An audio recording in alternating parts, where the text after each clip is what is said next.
Sajjad Karim, as the Conservative ECR MEP for the northwest of England, you'll surely concede it's been a very interesting time both in EU and national politics at the moment. We had obviously the European elections last year, and we have a series of crucial elections coming up this year in 2015, not least of which is of course the UK election. Where do you feel this leaves EU democracy?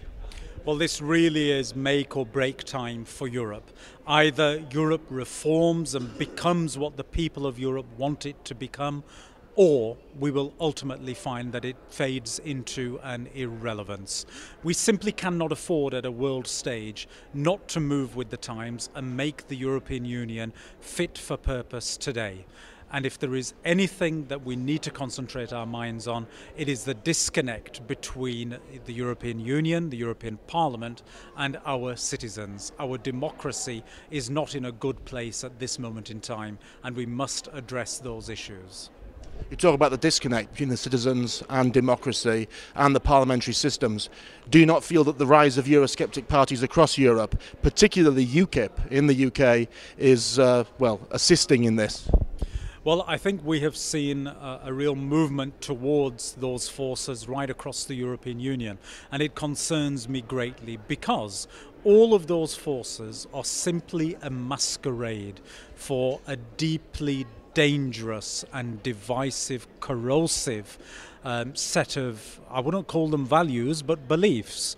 And if we allow them to take hold in Europe today, there will be a very heavy price to pay. And that's why it is absolutely crucial that in a whole series of very important national elections which are about to take place, including, of course, within a matter of days from now in Greece, that we do see people turning once again to mainstream political parties who have to provide the solutions.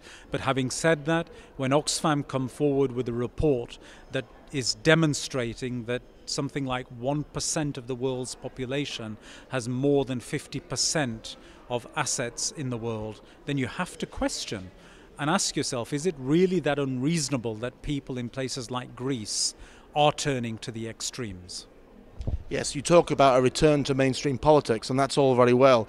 But do you not feel that perhaps the mainstream parties, such as Conservatives, such as Labour, such as the Liberal Democrats, have not perhaps done enough, particularly in the UK in recent years, to actually ensure that their key electorate remains with them?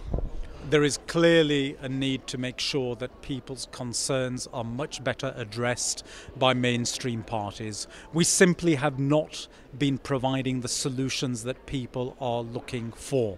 And that is why it is essential that all the mainstream political parties actually come forward with agendas that are reflective of people's concerns. And just one of those, of course, is a whole issue of what rights do EU citizens have when they move from one member state to another. That should not be something that is off the agenda. It should be a core part of our agenda.